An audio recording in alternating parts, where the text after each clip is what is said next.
Hello students, आज का worksheet है नंबर 27 जो कि क्लास आया है 7th के लिए। तो ये वर्कशीट आया है हिंदी में। संज्ञा आज पढ़ेंगे, संज्ञा किसे कहते हैं। तो संज्ञा हमको पता है संज्ञा किसे कहते हैं, ठीक है। तो यहाँ पर अपना नाम लिखा है, यहाँ पर अपने कक्षा अध्यापक का नाम लिखना है। तो ये वर्कशीट आया है 29 दिसंबर 2020 के लिए। चैनल को सब्सक्राइब करना है, वीडियो को लाइक करना है। चलिए शुरू करते हैं आज का वर्कशीट।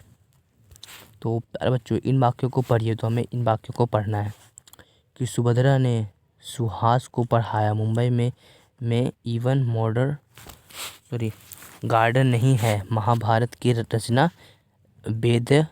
वेदव्यास ने की थी। बचपन की तरह नादानी अब बुढ़ापे में कहाँ रह गई है। कक्षा के सभी विद्यार्थी झुंड बनाकर खड़े थे। इन वाक्यों में मुंबई, इवन गार्डन, महाभारत, सुभद्रा, सुहास, देव वेदव्यास आदि विशेष स्थान, पुस्तक अथवा व्यक्ति के नाम है। इस तरह कक्षा, विद्यार्थी, झुंड आदि जाति विशेष या समूह के नाम, मतलब कि जो कह रहे हैं ना, कक्षा, विद्यार्थी, झुंड, ये सब किसके समूह के नाम, मतलब कि विशेष के नाम है। बचपन, पवित्र, नादानी, बुढ़ापा आदि भाव के नाम है। अतः किसी वस्तु, व्यक्ति, स्थान, भाव एवं अवस्था के नाम को संज्ञा कहते हैं। मतलब संज्ञा किसे कहते हैं? किसी वस्तु, व्यक्ति, स्थान, भाव और अवस्था के नाम को संज्ञा कहते हैं, ठीक है। तो अब देखते हैं क्या है संज्ञा के 3 भेद।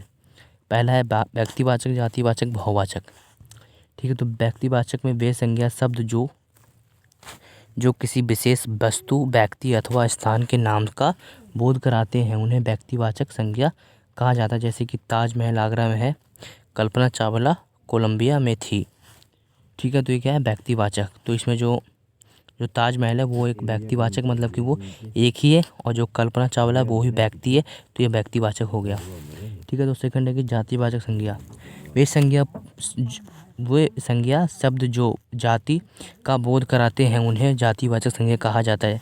जैसे कि आज का युवक कल का नेता है। तो युवक और नेता एक जातिवाचक है, ठीक है। जाति है तो शेर, भेड़ और भैंस भांति झुंड में नहीं रहता। शिक्षक छात्रों को समान किया, ठीक है। तो जो रेड कलर के हैं वो सब है क्या? जातिवाचक संज्ञा है, ठीक है।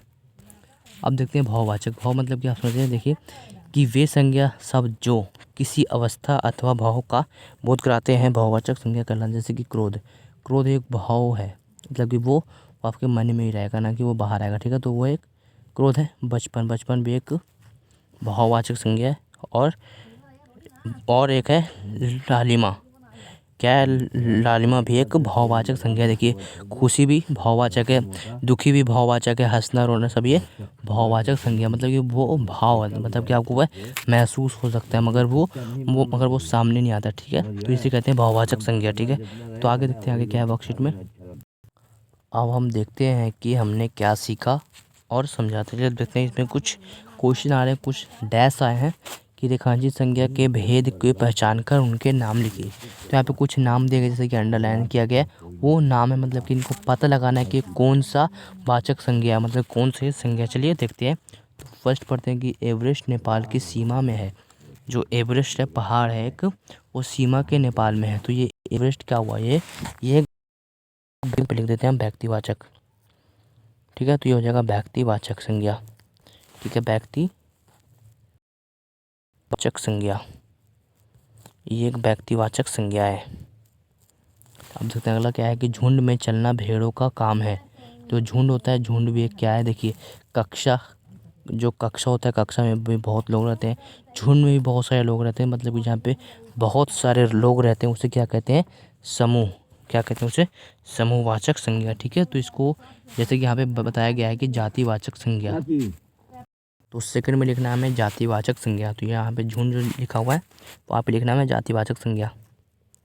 तो जगह जातिवाचक संज्ञा, ठीक है। अब थर्ड है कि क्रोध अक्ल को खा जाता है। क्रोध अक्ल को खा जाता है, तो इसमें लिखना है ये कौन सा संज्ञा? ये है भाववाचक संज्ञा, ठीक है। तो ये लिख देते हैं भाववाचक संज्ञा। तो यहाँ पे लिख देंगे संज्ञा, में आपको लास्ट में लिखना जरूरी है, तो संज्ञा लिख देंगे यहाँ पे। तो अगला देखते हैं फोर्थ पे है नारी की दशा से देश की दृष्टिकोण का पता चलता है। तो यहाँ पर जो ये शब्द दिया गया है, ये सब क्या है, ये भी एक व्यक्तिवाचक संज्ञा है। तो देश और नारी, तो हम लिखेंगे 2 बार लिखेंगे व्यक्तिवाचक, ठीक है। जैसे कि एक बार लिखा गया हमारा, हो गया हमारा व्यक्तिवाचक संज्ञा, व्यक्तिवाचक, फिर एक और बार लिखेंगे हम व्यक्तिवाचक, ठीक है, उसी के सामने व्यक्तिवाचक संज्ञा, ठीक है। इसी तरह से हमें 2 बार लिखना है व्यक्तिवाचक संज्ञा। नंबर 4 पे, हम नंबर 5 पे देखते हैं कि ताजमहल के चबूतरे की लंबाई और चौड़ाई बराबर है। तो इसमें क्या आएगा, तो अब यहाँ पे लिखना है, नंबर 5 पे लिखना है, इसमें भी आएगा भाववाचक। देखिए ये जो लंबाई चौड़ाई ये भी है किसी चीज़ का भाव बता रहा है, तो यहाँ पे लिख देंगे भाववाचक संज्ञा, ठीक है। तो ये हमारा हो जाएगा भाववाचक संज्ञा, भाववाचक संज्ञा, ठीक है। भाववाचक संज्ञा का 6 पे देखेंगे लाल किला और दिल्ली, ये सब कहाँ है, लाल किला दिल्ली में है। तो यहाँ पे क्या आ जाएगा, ये आ जाएगा व्यक्तिवाचक संज्ञा।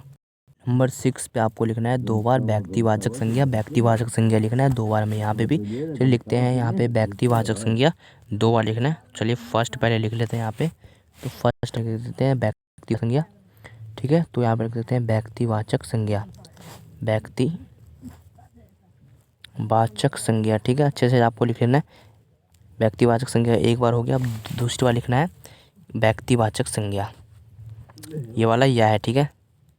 आधा वा फिर या फिर का पे आके आधा का पर ती, व्यक्तिवाचक संज्ञा से 2 बार लिख लेना है। फिर राहुल, राहुल पे भी आपको लिखना है व्यक्तिवाचक संज्ञा। चलिए लिखते हैं राहुल पे व्यक्तिवाचक संज्ञा, तो यहाँ पे भी लिख देना है आपको व्यक्तिवाचक संज्ञा, ठीक है। तो ये हो गया व्यक्तिवाचक संज्ञा, व्यक्तिवाचक संज्ञा लिख लेना है यहाँ पे सही से आपको, ठीक है। संज्ञा लिखा गया, ठीक है। अब देखते हैं मेरे घर में आम का पेड़ है, तो आम का पेड़, तो पेड़ भी एक व्यक्ति है, तो व्यक्तिवाचक संज्ञा ये आएगा। सॉरी, ये जो है पेड़, तो पेड़ पे आएगा हमारा, जहाँ पे पेड़ है तो यहाँ पे आएगा भाववाचक संज्ञा, देखेंगे यहाँ पे भाववाचक। तो चलिए लिखते हैं पेड़ पे जातिवाचक संज्ञा, तो लिखते हैं यहाँ पे जातिवाचक संज्ञा, आपको सही से लिख लेना पड़ेगा। जो 8वें पे है, 8वें पे लिखना है जातिवाचक संज्ञा, ठीक है। जो जातिवाचक संज्ञा लिख लेते हैं यहाँ पे, फिर स अदर का फिर गा संज्ञा, ठीक हो गया ये। नंबर 9 की सदा सत्य बोलो, सदा सत्य बोलो, तो ये सत्य, सत्य भी एक भाववाचक संज्ञा है। जो सत्य है, सत्य यानी कि सच होता है, तो भाववाचक संज्ञा ये हमारा है। तो लिख देते हैं भाववाचक संज्ञा, ठीक है। इसको सही सही से लिख लेना है भाववाचक संज्ञा। तो मैं आपको बोल रहा हूँ, बस आप लोगों को वही लिखना है। तो वे बुढ़ापे की दुखी है, तो ये भी आएगा बुढ़ापा, बुढ़ापा जो है वो भी एक भाव है, ठीक है। तो इसको भी लिखना है भाववाचक संज्ञा में, तो हो जाएगा हमारा आंसर भाववाचक संज्ञा, ठीक है। अब हमारा लास्ट का है, तो हमारा ये आज का वर्कशीट कंप्लीट होता है। अगर चैनल पहले चैनल को सब्सक्राइब करना है, इस वीडियो को लाइक करना है, ठीक है। तो मिलते हैं, तब तक गुड बाय।